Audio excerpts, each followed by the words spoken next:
And now the sport with Carrie and some tragic news, Carrie. Some very, very tragic news indeed, Anita. Yes, we've just heard the news that the English driver Dan Wheldon, winner of this season's Indy 500 race, has sadly died in the final race of the IndyCar season in Las Vegas.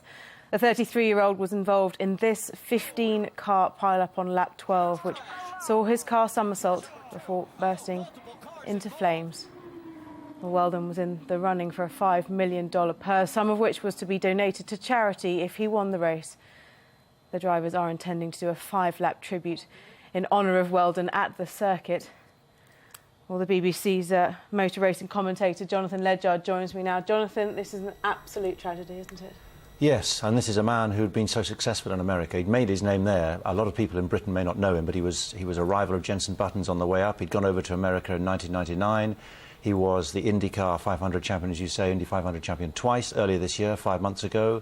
He also was the IndyCar Series champion, a bit like the equivalent of Formula One in 2005. So he really hit the highlights. And he'd been attracted back to this race, as you say, for this $5 million purse. He was going to start from the back of the race, the back of the 34-car grid, make his way up, and if he'd won, he would have got $2.5 million, and a lucky fan would have got the other part of the purse. Sadly, though, that didn't happen. He made fantastic progress, 10 places in the first 12 laps, but then it all went wrong.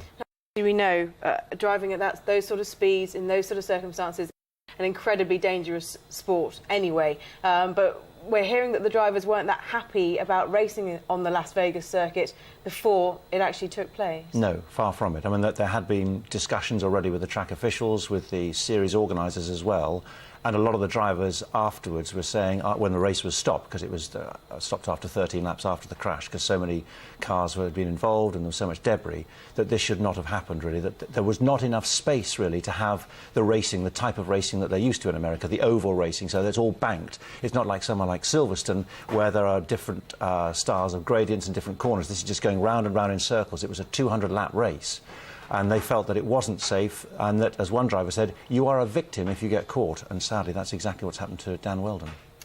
Jonathan, thank you very much. Obviously, more on this as we get it, but obviously our thoughts go out to Dan Wheldon's family and friends at this time.